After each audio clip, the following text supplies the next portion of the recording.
exposing you because you ain't right.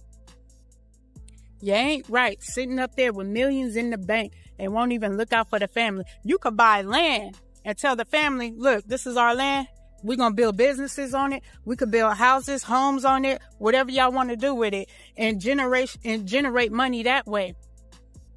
Have some type of ownership or something and put it in the family bloodline to where everybody owns. That's how you do it. But you know what? I'm going to show you how to do that. I'm going to show you how to do that. Because you seem to not give a damn. You seem to not care. You seem to only care for self. So guess what? I'm about to care for the family. I'm about to take care of the family. I'm about to carry the family on my back. God put you in position to gain wealth. Boom. Cool. God put Scarface in a position. Y'all thought she bought my mama a house? She did not. My mama's still working at FedEx. That's how this whole thing exploded. Not with a press release, not with a diss track, not with industry gossip, with her own sister going live and putting everything on blast. Now here's what makes this messy. On one side, you've got GloRilla, Memphis star, CMG signee, viral anthem creator sitting courtside, riding in Bentleys, shining at award shows. She's the definition of made it, the girl who came from nothing and turned pain into platinum records. On the other side, you've got family members saying the struggle never really ended. Mama allegedly still clocking in at FedEx. Dad supposedly borrowing $100 to get by. Siblings claiming they've seen zero support in 4 years. That's not just shade, that's a direct hit to her image. Because GloRilla built her brand on authenticity, on coming from the trenches, on surviving the kind of poverty most people only hear about in songs. So when someone from inside the house says the story isn't what it looks like, that hits different. Now let's be clear. We're not here to pick sides. We're not here to drag anyone without facts, but we are here to ask a real question. Did success change her, or is this just what happens when fame collides with family trauma? Because when you go from ketchup sandwiches to CMG yachts in less than 2 years, something shifts. Power shifts, money shifts, relationships shift, and sometimes the people who were closest to you that shift the hardest. So before we jump to conclusions, let's rewind, because to understand why this is blowing up now, you've got to understand where it all started. Before the fame, before CMG, before the chains and the stages, there was a packed house in Memphis with 10 kids inside it. 10. That's not just a big family, that's survival mode. GloRilla, born Gloria Woods, didn't grow up around luxury or connections. She grew up around scarcity. Shared rooms, shared clothes, shared meals. Her sister described it as more than just poor. We're talking lights getting cut off, water shut off, roaches, rats, air mattresses instead of beds, stretching food until there was nothing left but bread and ketchup. And here's what makes it even heavier. They weren't just broke, they were isolated, homeschooled, kept inside the fence, limited exposure to the outside world. That kind of upbringing doesn't just affect your pockets, it shapes your mindset. It creates a tight, trauma-bonded unit. When you grow up like that, your siblings aren't just family, they're your whole universe. So imagine that environment. 10 kids navigating chaos together, learning the world together, dreaming about making it out together. That's important, because when one person from a situation like that blows up, really blows up, the emotional expectations are massive. Not just, I'm proud of you. More like, we survived this together. We eat together. That's the unspoken contract. And when GloRilla started rapping, started grinding, started talking about wanting more, she wasn't just chasing her own dream. In her family's eyes, she was carrying all of theirs. But then something happened. One song changed everything. And that's when the gap between us and her allegedly started getting wider. It only takes one record.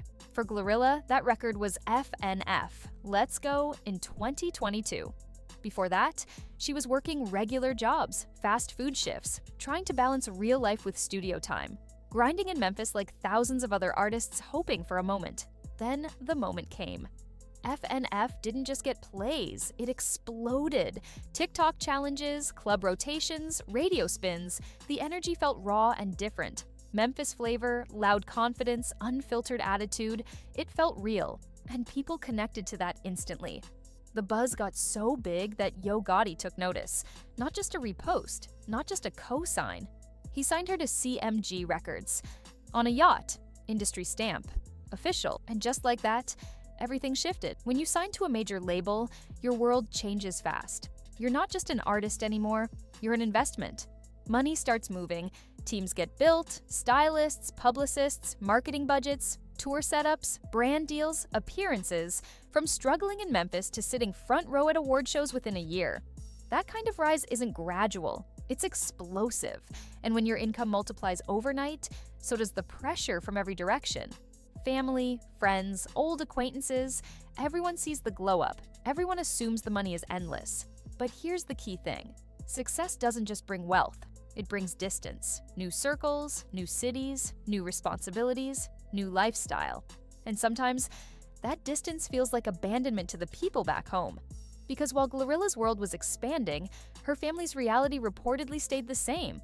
And that's where the tension quietly started building. Success didn't just knock on her door, it kicked it down. After the CMG signing, GloRilla didn't ease into the spotlight. She stepped fully into it. New teeth, fresh look, designer fits, big stages, magazine spreads, award show appearances. The kind of transformation that makes people say, she really made it. And visually, it was undeniable. Luxury cars, industry events, major collaborations, interviews where she proudly talked about growing up in Memphis and surviving poverty. That backstory became part of her brand. The girl who came from nothing and turned struggle into a soundtrack.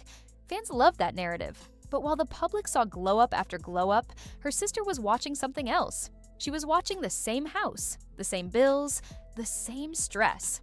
According to Scarface's claims, nothing really changed for the family. Mama allegedly still clocking in at FedEx, siblings still figuring out rent, dad reportedly borrowing money. Now here's where perception becomes dangerous. Because when people see you gifting friends Escalades or flexing new cars online, they assume there's plenty to go around. And if the family doesn't appear to benefit publicly, it starts raising questions. Not legal questions, emotional ones. Did she forget where she came from? Did she distance herself intentionally? Or is she just protecting her peace? We don't know the full behind-the-scenes reality, but what we do know is this. The glow-up was loud. The family's complaints were louder. And that's when the private tension officially went public. It didn't start with a press interview. It started with a Facebook Live. Scarface Woods hit that button and let everything spill out in real time. No PR filter, no polished statements, just frustration. "Y'all favorite rapper ain't helping nobody," she said. "My mama's still working at FedEx."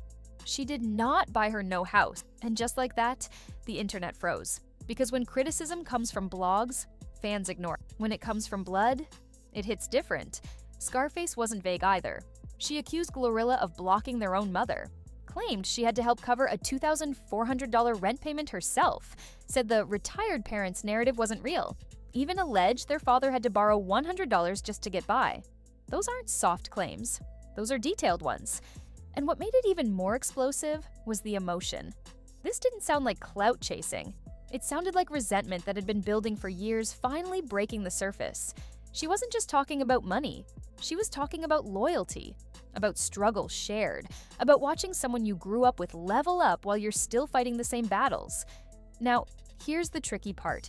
None of this was backed by financial documents. No bank statements, no confirmed evidence, just testimony. But in today's world, perception spreads faster than proof. Within hours, clips were circulating everywhere. Comment sections turned into war zones. And GloRilla's carefully built came from nothing image was suddenly under a microscope. Because once family speaks publicly, you can't unhear it. And this was only the beginning. The moment that Live ended, the internet did what it always does. It picked sides. Half the timeline was screaming, "She don't owe y'all nothing." The other half was saying, "If I eat, my family eats." And that's where this situation got even messier. Supporters of GloRilla argued that success doesn't come with a lifetime payroll obligation. They pointed out that plenty of artists get taken advantage of by relatives once money shows up. They said, just because you share blood doesn't mean you share a bank account. But Scarface's side wasn't asking for millions. They weren't demanding mansions. The number that went viral? $2,500 per sibling. That's what shocked people, because in celebrity terms, that's a weekend shopping spree. That's one designer bag. That's a quick jewelry purchase. And suddenly fans started asking, If the number really is that small, why let it explode publicly? But then another argument surfaced. Some people said maybe we're only hearing one version. Maybe there's history behind closed doors. Maybe boundaries were crossed before money even became part of the equation. And that's when this stopped being about cash. It became about trust. Because once family drama goes public, reconciliation becomes 10 times harder. Pride gets involved. Ego gets involved. Public perception gets involved. And in hip-hop culture especially, image is currency. Now, GloRilla wasn't responding publicly at first. No emotional tweets, no live sessions, just silence. And sometimes, silence speaks louder than any statement ever could. But what happened next added an even darker layer to the story. Just when the debate couldn't get more intense, something unexpected happened. Old records started circulating, past disputes, alleged incidents, claims that this wasn't the first time family tension crossed a dangerous line. Suddenly, the narrative shifted. This wasn't just a sister upset about money. People began asking, has this family been fractured for years? Because when trauma grows up with you, it doesn't disappear when fame arrives. It just hides until pressure exposes it. And the Woods family didn't grow up in a normal environment. 10 kids? Isolation, poverty, strict parenting, shared rooms, shared meals, shared survival. That kind of upbringing builds strong bonds. But it can also build resentment. When one person escapes, it doesn't automatically heal everyone else. Sometimes it creates distance, sometimes it creates jealousy, sometimes it creates unresolved anger that's been waiting for a spark. And social media, that spark. Now the public wasn't just debating loyalty, they were questioning safety, stability, motives. Because when past conflict gets dragged into current drama, things escalate fast. The focus stopped being, why isn't she helping? It became, how deep does this really go? And just when people thought it was only about financial tension, the accusations took a turn nobody expected. This is where everything shifted. It stopped being about money. It stopped being about who owes. Victoria went on camera and said something that made people pause mid-scroll. If something happens to me, look at her. That's not a normal statement. That's not regular sibling drama. That's fear. She claimed she felt unsafe, claimed that speaking publicly put a target on her back, suggested that exposing the family situation could. Now let's be clear. These are allegations. There is no confirmed proof of threats, no official reports, no verified evidence that anything criminal was set in motion.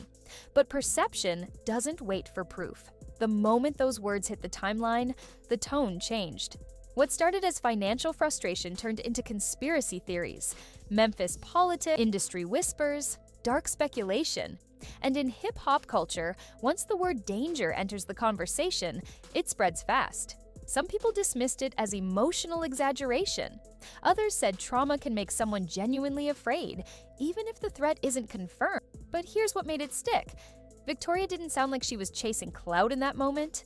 She sounded anxious, uneasy, on edge. And when someone says they fear for their safety, whether justified or not, people listen differently. Now GloRilla still hadn't responded publicly in detail.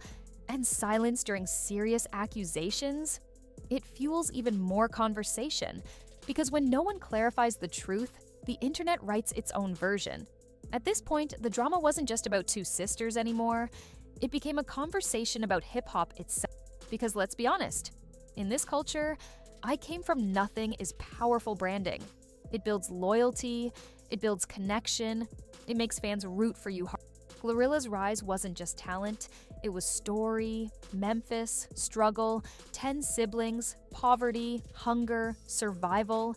That narrative made people feel like she represented them. So when Victoria publicly challenged that image, it hit deeper than gossip. It made fans uncomfortable. Not because helping family is required, but because authenticity matters in hip-hop. If you build your brand on struggle and loyalty, people expect consistency.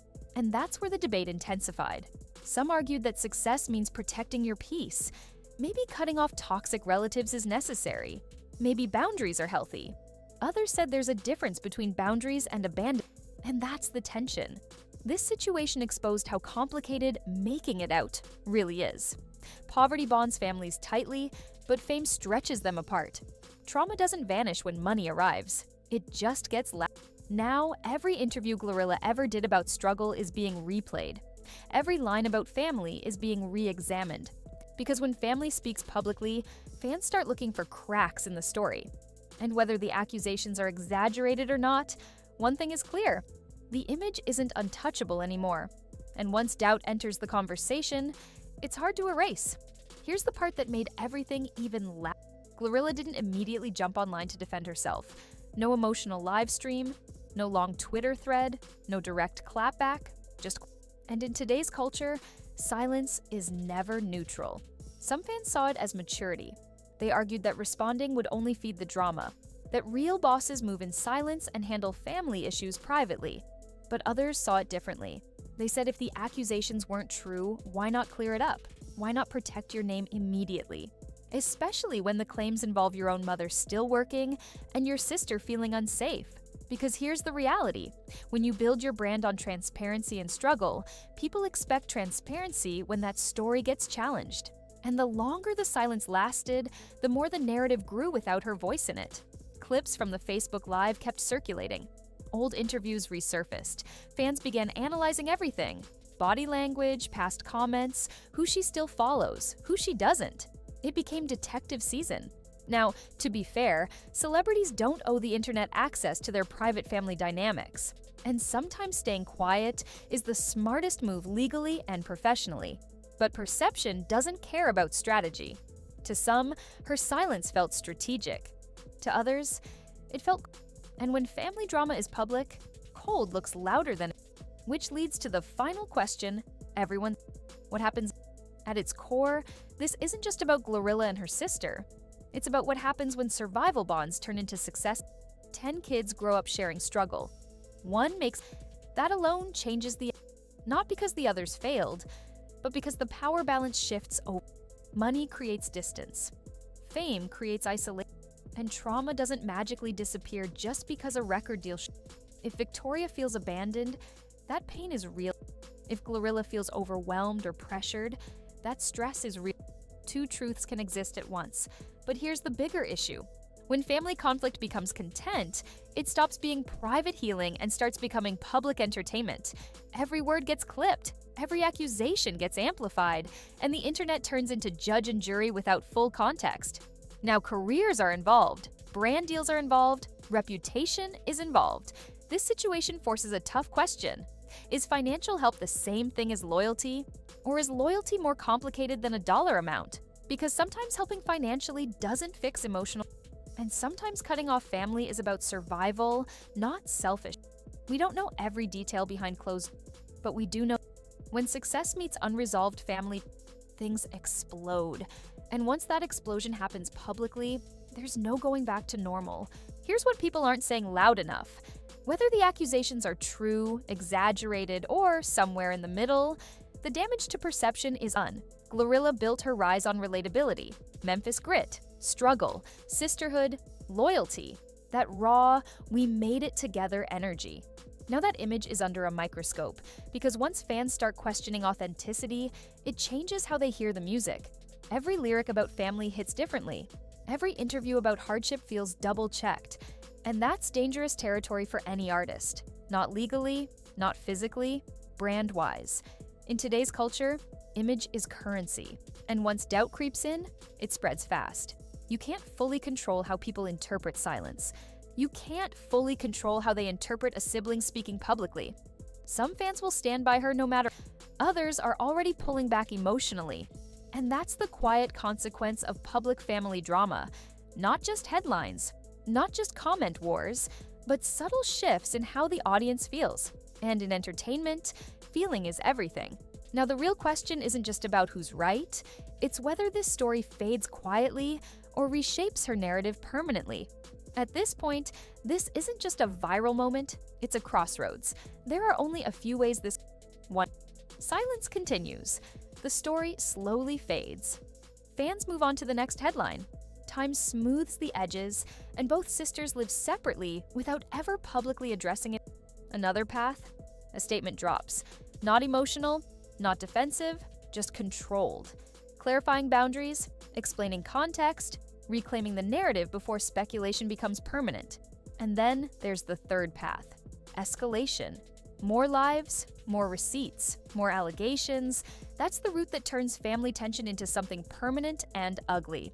Right now, nothing criminal has been confirmed. No official actions, no verified threats, just claims, counterclaims, and public perception.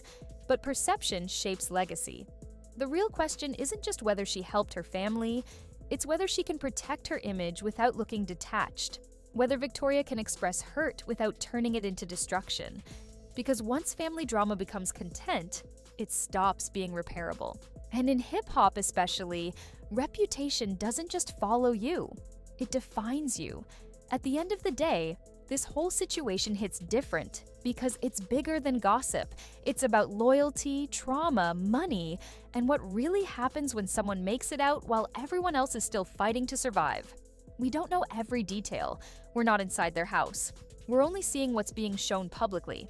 But one thing is clear. When family business goes viral, it changes everything. Maybe this blows over. Maybe it gets deeper. Maybe both sides eventually speak and clear the air. But until then, all we can do is analyze what's in front of us and question the bigger picture. Does success change people? Or does it just reveal who they've always been? Now I want to hear from you. Do you think or do you think boundaries are being mistaken for betrayal? Drop your thoughts in the comments and keep it respectful.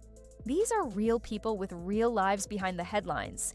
If you appreciate breakdowns that go beyond surface drama and actually look at the layers underneath, hit that like button and subscribe. We're going to keep unpacking the stories everyone else just skipped.